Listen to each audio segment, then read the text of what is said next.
Morning, Knicks Nation. Today is Friday, July 3rd, 2026. Happy Friday. Hopefully, many of you are off work today, as my wife is, because tomorrow is the big July 4th holiday. By the way, July 4th is not something me, myself, believe in terms of its history, because my people were enslaved when July 4th came.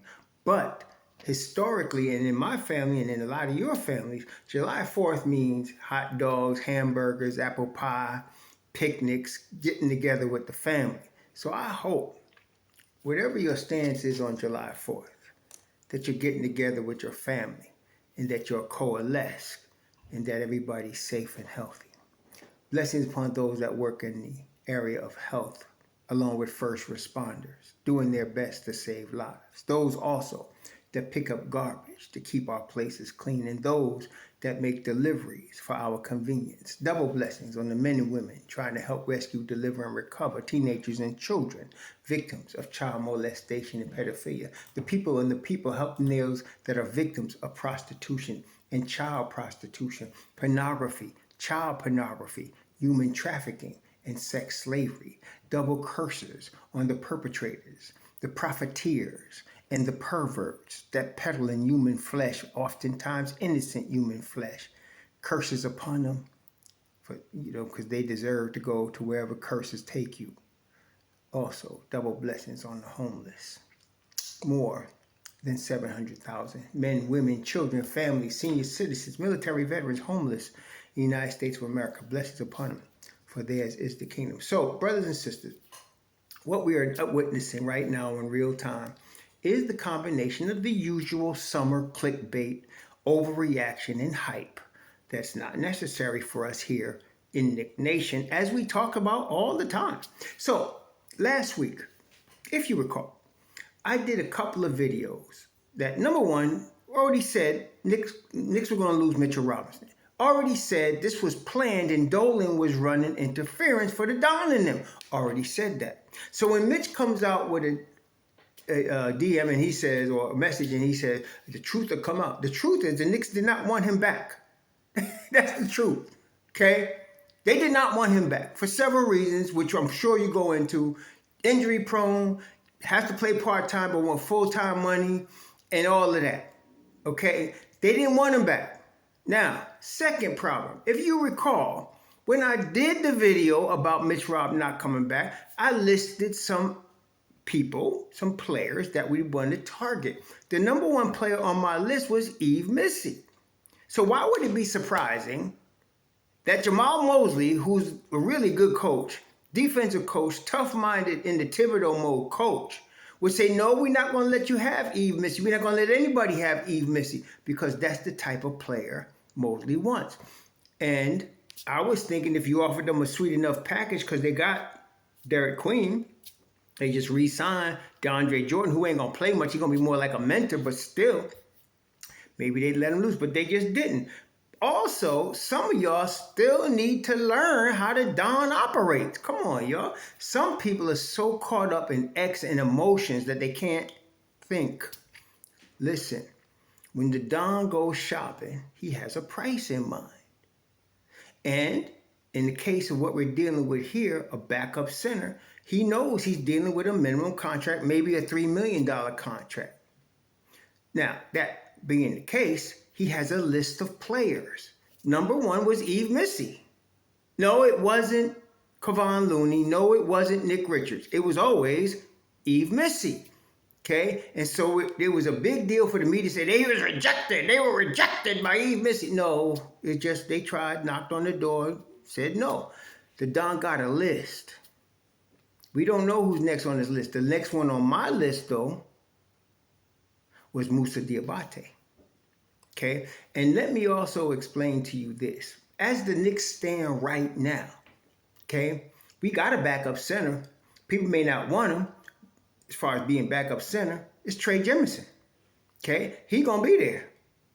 Then you still got Mo Diawara, who could guard 1 through 5. So you could put Jemison and Diawara on the floor together and they could switch up. Okay, you could do that. So you still got Diabate. You still got, whoever else they looking at. You still got them has-been Looney. You still got Nick Richards, and then remember now, there's going to be some dude, listen to me now. He's going to be 26, 27, and he's been trying to break into the league. And he's going to come hard. I don't know who he is. He's going to come hard in the summer league to try to win a spot. Okay? He might be your third stringer.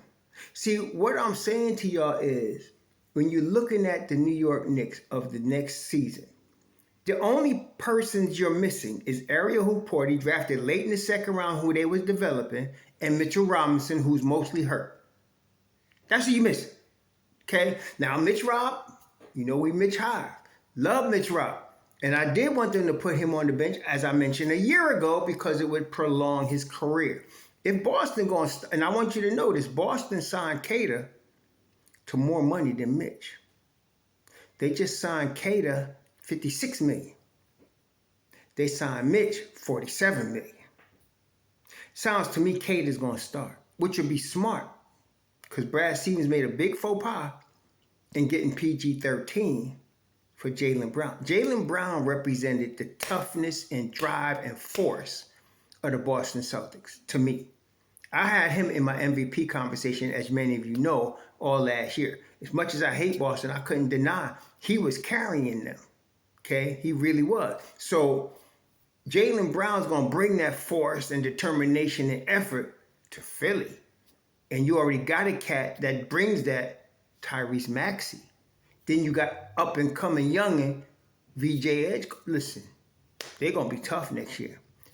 But we're going to be tough too, because all we are missing is those two dudes. And I'm telling you right now, let me just say it, Trey Jemison could replace Ariel Hooporty. He can. Young enough, strong, roughneck. Trey Jemison is all that. And he's all that, what they say, all that in the bag of chips. He can do it. So if we need to be pressed on a second string five, we got one. But I'm telling you, the Don got a list. He's looking at it. And some of y'all should understand, when we first got Isaiah Hartenstein, nobody was expecting that. Nobody was not only not expecting it, but not expecting him to be as good as he was for the Knicks. He had signed him for a 2-year deal. Okay? And Hartenstein came over and did business. Okay? He's looking at other guys too. Okay? Don't sleep on the Don. And so I've seen people like, oh, it's getting anxious now. No, the Don ain't getting anxious. Clickbaiters are.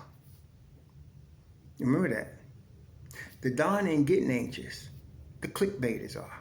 What are we going to do next? Oh my God, what are we going to do? What we're going to do is chill. Let the Don do business. And I'm hoping, my only concern with respect to this is I would like to pick somebody, to sign somebody, so that we go into training camp with them. I don't want to wait, and I don't think the Don does, to the deadline to try to get somebody. That somebody that's shaking loose or something like that.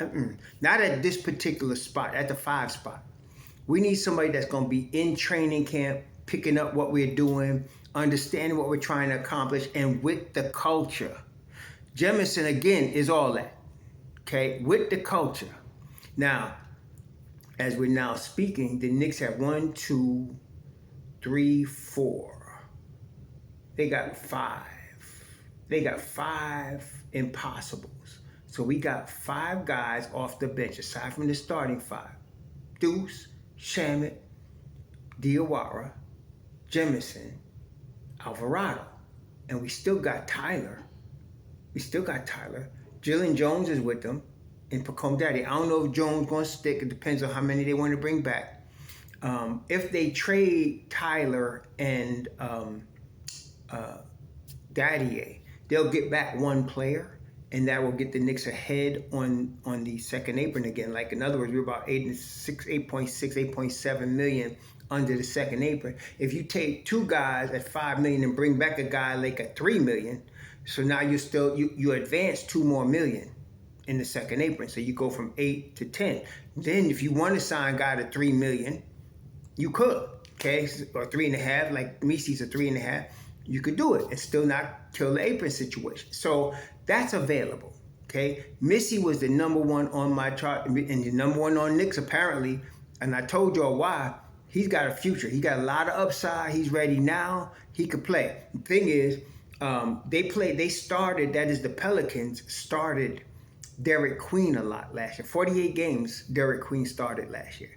He played in like 72, but he played well in the 48 at the 5. He's a little undersized at 6'9", but he played very well at the 5 for the Pelicans. So him and Missi are going to be battling out for the 5 spot. And Jamal Mosley loves those type of guys. Like I said, that's his type of player. So I think you're going to see some push forward for the Pelicans. I understand why they wouldn't give him up. But okay, we just pivot. Okay, Diabate next. Charlotte, what you want for this cat? All they could tell you is no. And somebody mentioned Derek Lively. Come on, Dallas.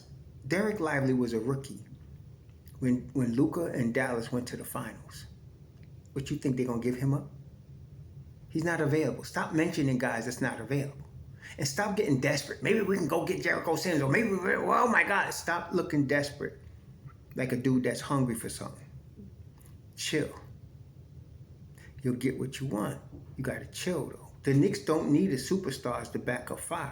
They need a guy, again, a little bit better than serviceable. And I'm feeling like Jemison is going to be that because he's understanding the system that Mike Brown is running. He also is in the culture that Mike Brown is developed with Tom Thibodeau. And so that is very big. He's practiced for a year with these guys. He's been working his tail off from last summer league. That's why he's still here.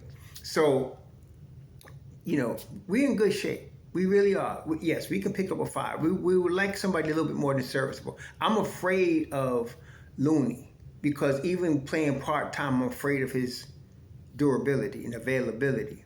I am. Yes, he knows how to play championship ball. He come out of Steve Kerr's system. So yes, he knows ball movement. He knows how to set good screens, having set them for the greatest shooter of all time in Steph Curry. So he knows how to do that. But I'm just concerned with his age and durability. See, so if we did get a Looney, I would not be the happiest guy, but I ain't gonna be tripping either. We just go forward with life. And then we would use Jemison. We play Looney basically as we paid Mitch Rob. He's not going to get no offensive rebounds like Mitch Rob, but he could set some really good screens, okay?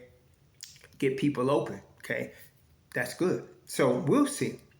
But I want y'all to stop tripping, stop reaching and calling out all these names. Maybe the Knicks did this, and they look at this. I've seen this guy. You ain't no damn scout for them. They know what they're doing. Okay? I mentioned guys because logically they make sense. That's why you just see them go after Missi, which I thought they would. The next guy I'm telling you they're going to look at is Moussa Diabate. He might even be better for us, than Missi. See? He's a little older than Missi. Missi's 22 going on 23. This kid is 25, Diabate. Still young now, but got enough dog in him that'll do exactly what we need. But Charlotte may not want to give him up because, Charlotte just got, that's the problem Charlotte got. They paying a lot of money for Naz Reid. They're paying a lot of money for Naz Reid in Charlotte, see? So you got to understand it. Because of that, okay, they got to be careful. They're paying Naz Reid a lot of money. Naz Reid's a 5. They just drafted in the, lottery Steinbach, 20 years old, 6'10", from Washington. You see, they just drafted him. They got that guy. And then you got still Kalbrender, who's only 24, 7'1". They got him too. So you're not going to satisfy everybody. So what am I saying? I'm saying Charlotte, and this is what, again, Knicks fans never learn. You got to bring ass to get ass. So what do they want that we can give them that would induce them to say, okay, we can benefit from letting you have Diabate? That's what you want to ask. Okay? How would they benefit? We can give them 2 or 3 second-round picks, plus Tyler Kolek, plus Daddy, a youngin', a polished guy now polished, not even in his prime yet, coming into it though in Tyler Kolek. He can benefit, and he could benefit them because he could go right into their guard rotation. So that's how they would benefit from this.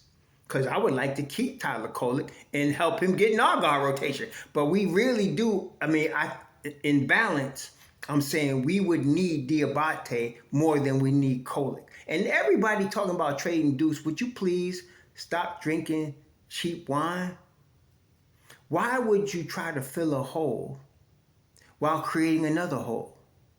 That's what you'd be doing. See, by trading Tyler Kolick and Daddy, you're trading potential and somebody that's getting polished, but that's not creating a hole in your backcourt. You trade Kolick, you still got Alvarado, Deuce, and Brunson. You still got them. And then not to mention Shamet, you still got all that. So you're not creating a hole at point guard. But if you trade Deuce, you're creating a hole because now you're missing a defender on the perimeter. You still got Shamet, but you're missing another defender on the perimeter, a guy that's capable, as he did against Philly, of knocking down 7 threes in a game. Not everybody could do that. That's a hole. So remember, you don't fill a hole by creating another hole like guys on X do or NBA 2K. Okay, you don't do that. So the trade candidates are Daddy A and Kolick. Kolick being the more valuable because he's ready to go. Daddy A is future potential being only 21, but Kolick is ready. I'm saying Kolick could really be in a guard rotation for Charlotte. Okay, he really could. So that's a benefit to Charlotte. Plus, Kolick could shoot. Kolick is smart. Kolick could see. I mean, come on. So that's what you may have to give up to get Diabate, which is fine. We could do that. All that means is we'd be giving up 2 players for 1, right? So we got 11 players under contract. If we do that deal, we'll end up with 10 players under contract. Well, what does that mean? That means we could sign 4 more guys. That means you could bring back Sohan, Jemison, McCullough. You can get all of them back, and you already got your backup center. You could bring back all the guys that you still have. And you can even sign another guy that turns it out in Summer League. See? So there's operational things we could do without tripping. Don't worry. The Don knows what he's doing. He sees the whole land. You ain't got to tell him this player is available. Or why don't we look at this? He already knows more than you and me. Let him do his thing. We're going to be all right. Y'all enjoy the summer. It's almost time for Summer League. That's going to be fun.